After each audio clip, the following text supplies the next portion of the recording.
Abisirayeli bariko bagenda mu gihugu basezeraniwe n'Imana, bari kwa Farao bafashwe nabi, bama mu marira ijoro n'umurango. Abisirayeli bose bararira, abamama bose bararira, abana batoya bose bararira, abatama n'abatamakazi bararira, bose yo bararira, bararira. Abisirayeli bose bararira, bararira, bararira. Abisirayeli bose bararira.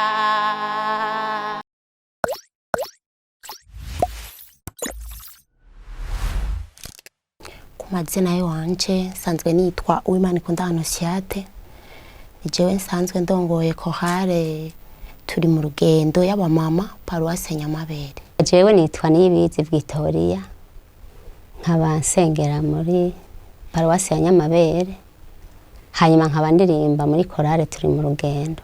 Abandi umurongozi w'abamama mu ishengero. Korale nasanze Korale bayita Korale y'abamama. Ico gihe nahashika bayita Korale y'abamama, hanyuma turatora izina ati reka tuyiyo Korale tuyihe izina tuca tuyita turi mu rugendo.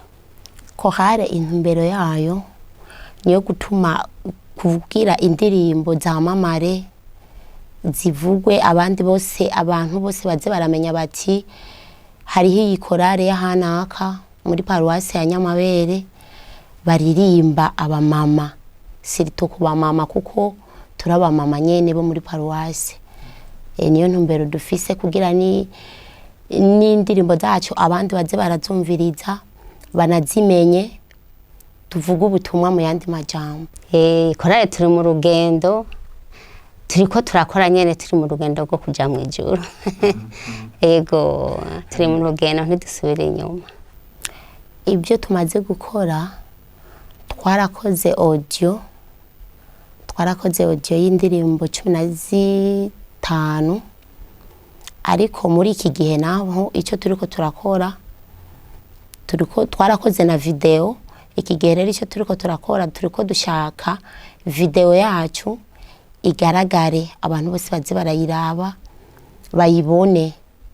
Ego twaciye dukora video y'indirimbo 13, muri za zindi 15 twari twarakoze audio. Album yacu ni indirimbo 13 twari twabivuze, ikaba yitwa Twarakubonye. Mu bijanye na mu miryango ego biratugora cyane, ariko igikorwa umuntu aba yariyemeje urumva ntaraba inyuma ibyo bimugora, arabandanya nyene nkuko turi mu rugendo nyene, nta bimusubiza inyuma. Muhira biriyo bibandana ni byinshi, ariko igikorwa cy'Imana turagikora tugikunze kandi tukagishishikarira kandi tugasenga Imana, kandi Imana ikadushoboza tugasanga nyene turabigenda neza. Igiteramo twateguye muri iyi weekend no gushira izo ndirimbo zacu ahabona. Dushira indirimbo zacu ahabona kugira abantu bose kumbere bahora bavyumva twarazikoze gusa ntibigeze babona ivyo twakoze ivyari byo. Nukuvuga rero kuri uwo wa gatanu dutegura ko bazobona ivyo twakoze, niho tuzoca tubishira ku mugaragaro abantu bose batangure kuza barabibona. Nuko muri iki giteramo bo kwitega umunezero, niwo twe tumva dufise umunezero mwinshi cyane.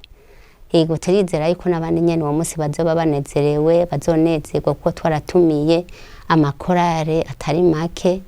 Ico gihe n'ukuri ahubwo kaze namwebwe muzoze aho hantu, n'ukuri hazoba hari ibirori bimeze neza. Kwinjira ni ku buntu, uko niko twabiteguye ku buntu. Umuntu wese azoba hari, azoba yumva yo kwisanga muri byo azoza. N'ubu ni ku buntu, nta mahera twabaciye, kandi ntituzoririmba twenyene, turafise abatumire benshi. Twaratumiye mu mashengero atandukanye, mu mashengero y'iwacu nyene, amakorale twaratumiye n'abaririmbyi baririmba ku giti cyabo ubwabo nabo bazoba bahari. Ego akajambo tworangiriza ko nuko dutumiriye abantu bose begereye hafi yaho hantu, hafi yaho ku 11 tuzobikorera ku ishure ryitiriwe umweranda hari niho bizobera. Turatumiriye rero abantu bose bahegereye, abavyumvishije bakabiraba ku mateleviziyo, ku maradiyo bakavyumva, bose turabahaye ikaze baze bahabe baze kunezeranwa natwe.